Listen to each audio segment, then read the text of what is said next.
नमस्कार, आप देख रहे हैं न्यूज स्केल लाइव, भरोसे की पहचान। प्रसंगवश में आज एक ऐसे ऐतिहासिक और युगांतकारी फैसले की चर्चा जिसने हमारी पूरी न्याय व्यवस्था में एक नया और अटूट विश्वास जगा दिया है। करीब 23 साल पहले हुई एक घटना जिसमें इंसाफ की उम्मीदें धुंधली पड़ चुकी थीं, वहां आज अदालत ने एक ऐसा बड़ा फैसला सुनाया है जिसने सीधे तौर पर खाकी वर्दी को दागदार करने वाले दोषियों को आजीवन कारावास की सजा सुनाई है। ये महज एक अदालती कार्रवाई नहीं है, बल्कि ये उन लोगों के लिए एक कड़ा सबक है जो सत्ता और रसूख के दम पर कानून से खिलवाड़ करते हैं।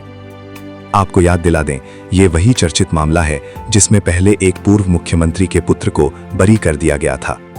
उस वक्त न्याय की देवी की आंखों पर पट्टी बंधी सी महसूस हो रही थी, लेकिन आज न्यायिक आदेश को पूरी तरह पलटते हुए अदालत ने जो सख्त रुख अपनाया है, उसने साफ कर दिया है कि अपराधी चाहे कितना भी ताकतवर क्यों ना हो, वो कानून की पहुंच से बाहर नहीं रह सकता। अदालत का ये फैसला सिर्फ एक सजा नहीं है, बल्कि भारतीय लोकतंत्र और न्यायपालिका का एक सशक्त संदेश है कि कानून के हाथ वाकई लंबे होते हैं। देर से ही सही, लेकिन सत्य की जीत सुनिश्चित है। आज हमारे साथ इस पूरे मामले की परत दर परत गहराई से विश्लेषण करने के लिए मौजूद हैं वरिष्ठ और जाने माने पत्रकार रमेश शर्मा जी। आज रमेश जी के साथ हम विस्तार से समझेंगे कि क्या वाकई ये फैसला भविष्य के लिए एक ऐसी नजीर बनेगा जिससे अपराधी थर्राएंगे। क्या इस फैसले के बाद हमारी पुलिस व्यवस्था में आमूल चूल सुधार की जरूरत और भी ज्यादा बढ़ गई है। और साथ ही एक और महत्वपूर्ण बिंदु पर चर्चा होगी। पौंडीचेरी में जिस तरह से केजरीवाल फॉर्मूला उभर रहा है, क्या वो भारतीय राजनीति की नई दिशा और दशा तय करने वाला है। इन तमाम गंभीर सवालों के जवाब तलाशेंगे प्रसंगवश की इस विशेष और विस्तृत चर्चा में। कहीं मत जाइए, बने रहिए हमारे साथ। सुप्रीम कोर्ट में, हाई कोर्ट ने 9 पुलिस कर्मियों को आजीवन तो क्या मृत्यु दंड का जो है आदेश जारी किया है। शुरुआत करते हैं मदुरै से। मदुरै के शांताकुलम जिले के अंदर एक पिता पुत्र को किसी मामले में पुलिस ने गिरफ्तार किया था और गिरफ्तारी के दौरान उनके साथ में इस तरह की यातनाएं की गई पुलिस कर्मियों द्वारा, जिसके कारण दोनों पिता पुत्रों की पुलिस में थाने में रहते हुए जो क्रूरता की गई थी, उससे उन दोनों की मृत्यु हो गई। मामला चलते आखिर में हाई कोर्ट ने इसका प्रसंज्ञान लिया और 11,000 पृष्ठों में जजमेंट दिया।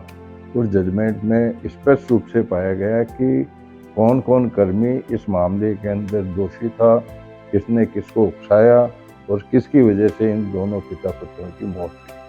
और इसी को लेकर के हाई कोर्ट ने यह निर्णय दे दिया कि इन 9 पुलिस कर्मियों को, जो इस मामले में एक तरह से इसे हत्या ही कहा जा सकता है, अप्रत्याशित रूप से कहें या प्रत्याशित रूप से कहें, हत्या के मामले में अब उनको मृत्यु दंड की सजा सुनाई है।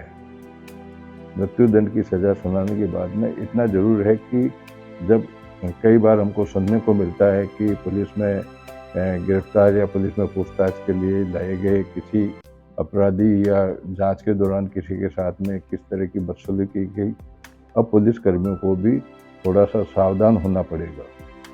इस तरह की प्रवृत्ति पर रोक लगेगी।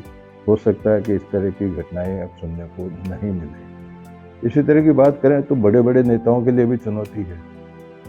अजीत जोगी मध्य प्रदेश के अंदर इंदौर के जिला कलेक्टर भी रहे और उसके बाद में जब विभाजन हो गया, मध्य प्रदेश का कुछ हिस्सा छत्तीसगढ़ प्रदेश बन गया, तो वहाँ वे मुख्यमंत्री भी रहे उस प्रदेश के। उनके पुत्र अमित जोगी पर 2003 में राम जग्गी पर एक गोलीबारी से मृत्यु करने का उनका आरोप था। उन पर अकेले पर नहीं था, 31 लोगों पर आरोप था कि उन्होंने एक जग्गी को जो है मौत के घाट उतार दिया फायरिंग करके। निर्णय ये हुआ कि 28 लोगों को तो जेल भेज दिया गया। एक ही तरह का नेचर, मतलब हत्या करने के जिन लोगों के नाम थे उसमें अमित जोगी का भी नाम था, लेकिन दूसरे 28 लोगों को तो जेल भेज दिया गया, सजा सुना दी गई, लेकिन अमित जोगी को बरी कर दिया ट्रायल कोर्ट ने। जिसके बाद में उनके पुत्र ने, जो मृतक के पुत्र ने हाई कोर्ट के अंदर अपनी याचिका लगाई। याचिका का निर्णय आज सोमवार को फिर ऐतिहासिक रूप से सुनाया गया, जिसमें अमित जोगी को भी हत्या का दोषी पाया गया और दोषी पाए जाने के बाद में 3 सप्ताह में उनको सरेंडर करने की चेतावनी दी गई है और 3 सप्ताह बाद वो सरेंडर करेंगे। उसके बाद में उनको भी आजीवन कारावास सुनाया जाएगा। आजीवन कारावास के साथ साथ में 1000 रुपये का उन पर जुर्माना भी किया गया। कुल मिलाकर के दोनों निर्णय इस प्रकार के हैं जिसको लेकर के कोर्ट ने तो एकदम से बिल्कुल स्पष्ट रूप से न्याय किया है, लेकिन इस तरह से जो प्रभावशाली लोग हैं या जो ऐसे पुलिसकर्मी हैं जो बेवजह या वजह से, आज पुलिसकर्मी में भी जांच करने के लिए किसी के साथ में मारपीट करने का अधिकार नहीं है, लेकिन मारपीट करना, क्रूरता करना, इन सब चीज़ों पे विराम लगेगा। इसके साथ में नेताओं को भी, जो नेता अपने प्रभाव से, मतलब देखिए ना कि 28 लोगों पे तो जो है दोषी करार करने का मामला एक ही केस में हो गया और मुख्यमंत्री के पुत्र को बरी कर दिया गया। इस प्रकार की दोहरी व्यवस्था पर भी अंकुश लगेगा, यानी कि न्यायालय किसी के भी प्रभाव में नहीं रहेगा। उन लोगों को अब सतर्क रहना पड़ेगा जो अपने आप को एकदम से जिम्मेदार तो क्या कहेंगे, दमदार मानते हैं। ऐसे लोगों को भी अब इससे भय तो लगी होगा ही। कुल मिलाकर के इस प्रकार के निर्णय प्रेरणादायक होते हैं और उसके निश्चित रूप से इनके जो निर्णय होते हैं वो आगामी लंबे समय तक एक अच्छे दूरगामी परिणाम होते हैं, जिसकी हमें भी प्रशंसा करनी चाहिए। चलते चलते बात कर लेते हैं रेवड़ी की बातें अपन ने कई बार कर ली। आपको मैंने बताया, आपने सुना भी होगा, देखा भी होगा, और कुछ लोगों को उसका फ़ायदा भी मिल रहा है। अरविंद केजरीवाल ने जिस प्रकार से सुविधा शुरू की थी, उसके बाद में कांग्रेस और बीजेपी, किसी भी पार्टी ने इससे परहेज नहीं किया। हालांकि आरोप प्रत्यारोप लगते रहे, लेकिन किसी भी पार्टी ने बजाय इसका विरोध करने के खुद ने भी वही रेवड़ी बांटने वाली नीति अपना ली।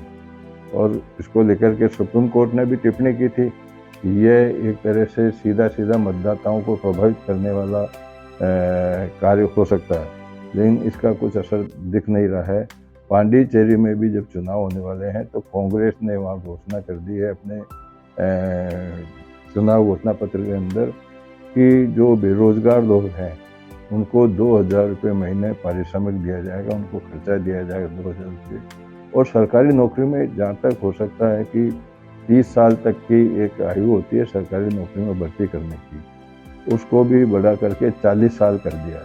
यानी कि जो बेरोजगार युवा 40 साल का तो युवा का रहेगा, लेकिन 40 साल का व्यक्ति भी सरकारी नौकरी पाने का अधिकारी हो जाएगा। इसके साथ साथ में ही हर परिवार को 20 लाख रुपये, हमारे राजस्थान में भी मिल रहे हैं, कई जगह मिल रहे हैं। प्रधानमंत्री योजना में भी 10 लाख रुपये तक का मुफ्त इलाज की बात है। राजस्थान में मुख्यमंत्री योजना के स्वास्थ्य योजना, चिरंजीवी योजना है, उसमें भी 10 लाख रुपये तक की चिकित्सा सुविधा की निःशुल्क है। अब पांडिचेरी ने भी उससे बढ़ा करके, मतलब डबल करके 20 लाख रुपये तक का हर परिवार को सरकार की तरफ से निःशुल्क उपचार देने का वादा किया है। कुल मिलाकर के आज के प्रसंग को यही विराम देते हैं।